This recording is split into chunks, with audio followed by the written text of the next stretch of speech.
Ô Reinaldo, o presidente do Senado, Davi Alcolumbre, ele convocou para o dia 30 de abril uma sessão conjunta do Congresso Nacional para analisar aquele veto de Lula ao PL da dosimetria. Na última quarta, ele já tinha sinalizado que queria discutir o assunto o mais rápido possível. O Alcolumbre deu a declaração depois de ser cobrado pelo senador bolsonarista Magno Malta no plenário. O texto ele foi aprovado pelo Congresso no ano passado e ele mudou as regras da dosimetria das penas aplicadas aos condenados pelos atos golpistas de 8 de janeiro. O projeto, por exemplo, impede a soma de condenações por crimes da mesma natureza, como a abolição do Estado Democrático, a aplicação somente da pena mais grave. Voltamos para esse assunto, Reinaldo.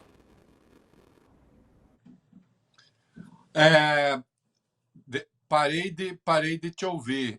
Não sei se a gente está com algum problema aí, a voz de repente metalizou. Acho que agora sim, agora sim. Bom, era o esperado. Veja que a coisa, é o nosso próximo assunto, porque eles estão casados, né? Se marcou a votação dos vetos do Lula à dosimetria e também a sabatina do Jorge Messias, né? Digamos, uma coisa para cada lado. Lembrando que os bolsonaristas combateram duramente no começo a tese da dosimetria, porque eles diziam nada que não seja anistia, nós não queremos saber de votação de dosimetria, de redução da pena, nós queremos anistia. A anistia definitivamente não emplacou e, portanto, é uma pauta que ficou para depois, caso, né, agora o Flávio vença a eleição, e no passado, antes do Flávio estar definido, caso alguém do grupo deles, do campo deles, vencesse a eleição, como, enfim, não conseguiram emplacar a anistia, então tem-se a dosimetria. Veja, eu entendo, vamos ver, que, de fato, o texto da dosimetria, como saiu, ele é inconstitucional. Aqui a gente precisa reconstituir a história desse troço. Inicialmente, houve conversas ali com o Supremo, conversas que são parte do jogo, não tem nada de indecoroso nisso, dizendo, olha, se houver uma anistia para crimes que não estejam ligados a golpe de Estado, né, tá, né, ou a organização criminosa, que é uma coisa grave. Portanto, essa anistia pegaria o quê? Os crimes, aqueles que foram condenados por crimes contra o patrimônio, até o Bolsonaro, ainda que fosse só isso, teria uma redução da pena. Mas o modo como saiu a dosimetria, evidentemente, vai para o cerne da questão do golpe de Estado, né? É uma tentativa de minimizar a gravidade do crime de tentativa de golpe de Estado e de abolição violenta do Estado de Direito. Portanto, acho que incide em inconstitucionalidade. Uma vez decidido o que o Congresso vai fazer com o texto, certamente haverá recurso ao Supremo. Haverá recurso ao Supremo. O veto do Lula será derrubado. Ninguém tem dúvida disso, né? O veto será derrubado. E aí haverá recurso ao Supremo. O que o Supremo vai fazer, não sei. Mas ainda assim cabe recurso ao Supremo? Aqui tem um problema que está sendo mal compreendido no país. Sempre cabe recurso à Justiça. Não existe ato do poder público que não possa ser submetido à apreciação do Judiciário. Mas algum que não existe. Mas é prerrogativa do poder. Pode ser submetido ao exame do Judiciário, ainda que seja para o Judiciário dizer não vou me meter nisso. Não me cabe interferir na questão. O recurso, esse é possível. Aliás, é um primado das democracias, né? É um dos cernes da Constituição americana, por exemplo. Apresentar petições ao poder público. É o direito do cidadão, né? Portanto, haverá certamente o exame da constitucionalidade da proposta da dosimetria. Tem algumas fantasias que estão em curso aí. Se você entrar para pesquisar, tem gente que fez conta, a pena de Bolsonaro pode cair para 2 anos e alguma coisa. E como dizia Padre Quevedo no Fantástico, eu sou velho já, eu não sei se a juventude, a parte da juventude que ouve o programa vai entender, mas isso não é que existe. Não é que existe a chance de Bolsonaro ter uma pena de 2 anos. Qualquer que seja a redução de pena, que isso ainda vai ser calculado, porque isso vai ser calculado, não tem nada automático. Essa dosimetria vai ser refeita. Vai ser refeita ali na turma que julgou. Não é assim, a conta é essa. Eu não sei que conta é essa de 2 anos e alguma coisa que andaram fazendo. É uma maluquice.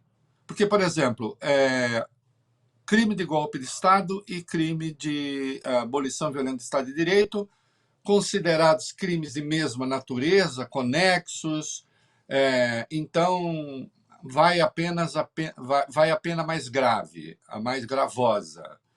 Sim, mas ele foi condenado a 8 anos por golpe de Estado e a 6 por abolição do Estado de Direito. Então, nesse caso, tá bom, essa soma de 14 fica em 8. Fica em 8. Você tem uma redução aí, já substancial, mas não 2. A pena de organização criminosa, e ele foi considerado líder da organização criminosa, foi de 5 anos.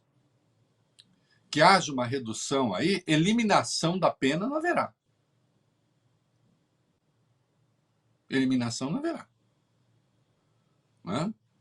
E os danos contra o patrimônio e tal, que constitui o resto da pena, porque aqui nós estamos falando 8 com 6, 14, com 5, 19, e o resto tem a ver com o dano qualificado, deterioração do patrimônio e tal, e agravantes.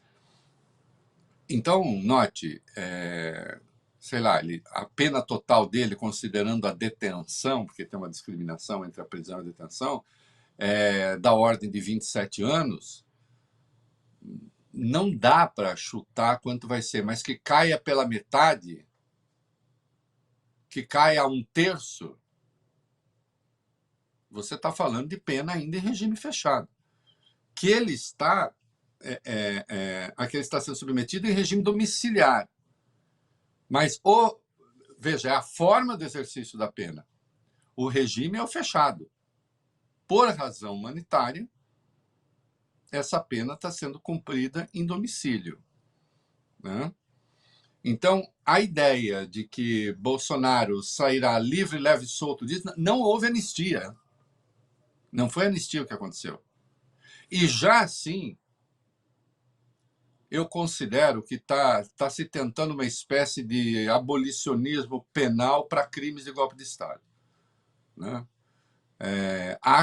Entendo que, como está inconstitucional, não sei o juízo que o Supremo vai fazer, que passará por lá, passará.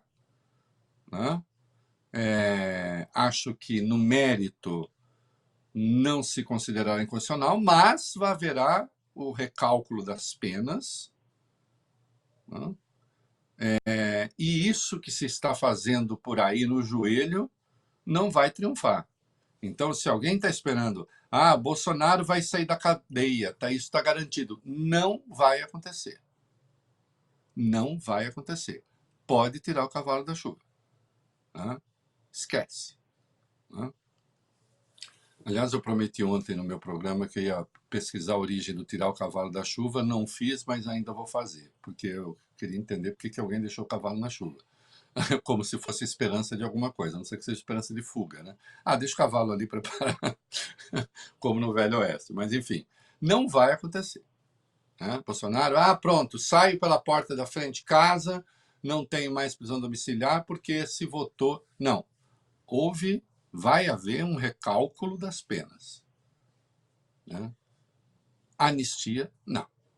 Isso está fora de cogitação.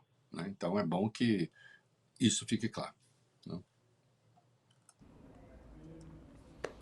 Anistia não, mas amizades trazidas pelo PL da dosimetria, elas parecem que existem, porque a Michele Bolsonaro fez aí um novo aceno ao Nicolas Ferreira, elogiou a atuação dele no caso do PL. O Nicolas esteve com o presidente do Senado, Davi Alcolumbre, na última quarta, véspera aí desse anúncio da análise do veto, que, como a gente acabou de dizer, vai ficar para o dia 30 de abril.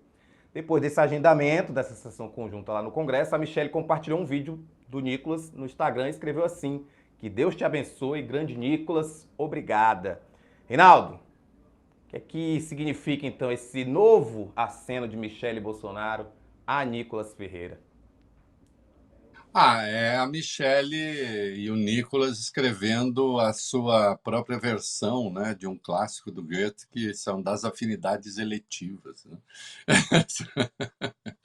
É, veja, não perde oportunidade a Michele, e ele também, né? Não importa o tema, de cutucar os irmãos, em especial o Eduardo, aquele que outro dia mandou, como é que é?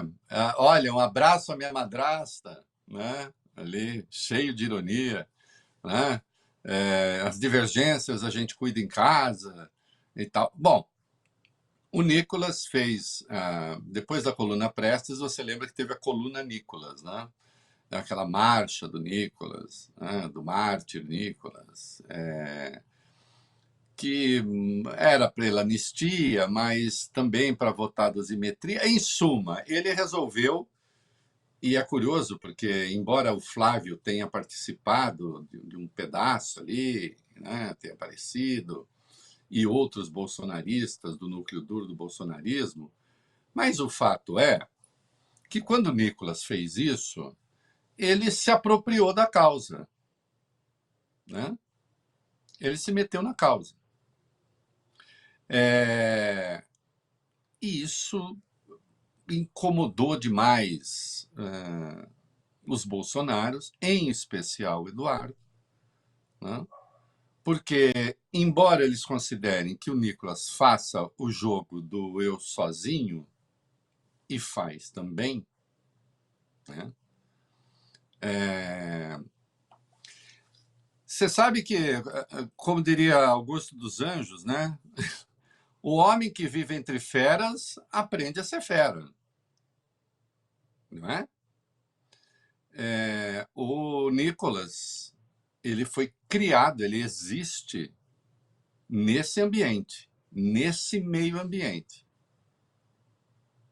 Ele se fez com o apoio dos Bolsonaro, sim, nas redes sociais, dizendo as maiores barbaridades, e ele diz, né? Dia desses ainda, me chegou uma participação dele num podcast contando como ele, na faculdade, chegou a chamar a polícia contra a professora de filosofia. A polícia. E como. Porque a professora teria indagado. Se eu disser que um homem foi. Que houve um assalto, que um homem assaltou outro e tal, e que um é negro, quem você acha que é o negro? O assaltante ou aquele que foi vítima do assalto? Teria. A professora teria dito isso, né? E aí ele disse: estava ali sugerida a ideia de que a gente é preconceituoso porque acha que o negro não sei o quê. E aí ele faz todo um raciocínio demonstrando que supor que o negro é assaltante não tem aí embutida nenhuma forma de racismo, porque os estereótipos fazem parte da vida e porque as pessoas, com base nas ocorrências, têm o direito de ter um não sei o quê. Em suma, um raciocínio perverso, né, a partir, se você quiser, até das pessoas presas, de fato, tem uma maioria de negros, né? A partir daí você negar, então, que exista racismo no Brasil e que todo discurso afirmando que existe racismo é, na verdade, uma falácia Quando falacioso, e não é difícil demonstrar, é esse raciocínio que ele fez. Ele é muito mais inteligente do que a média dos políticos bolsonaristas. Inteligência não tem a ver com decência. Inteligência não tem a ver com moralidade. São coisas distintas, de campos distintos. Podem conviver, podem não conviver. Né? Agora, ele tem um talento específico para ser estrela nesse campo ideológico que ele está. E aí ele concorre com os bolsonaristas. A facilidade com que ele roubou essa pauta, a facilidade com que ele tomou essa pauta da família foi impressionante, né? Ele privatizou a causa, né? Destruir o Nicolas, e se eles pudessem hoje eles destruiriam, é muito mais difícil do que destruir a Joyce. Né? Porque esta, embora fosse uma radical e tal, quando se tornou líder, ela tentou alguma forma de interlocução institucional, o que eles não queriam. O Nicolas não faz isso, não. Né? Ele continua a operar no antissistema, só que é um antissistema que não está necessariamente subordinado às orientações que vêm da família. Ele tem seu próprio campo de atuação. E isso incomoda demais. E até agora eles não sabem o que fazer com ele. E ele é muito rápido. Ele se aliou a Michelle. E a Michelle se aliou a ele. Como a Michelle foi alijada do processo, então você veja, mesmo numa questão como essa, a Michelle diz: não são os filhos os responsáveis, até porque o Eduardo inicialmente bombardeou a ideia da redução da pena. Ele dizia que discutir redução da pena era não discutir o principal. Né? E o principal seria anistia. Que discutir a redução da pena era abrir mão daquela que era a pauta verdadeira. Né? Então, vai a Michelle e a hora de agradecer, agradece ao Nicolas.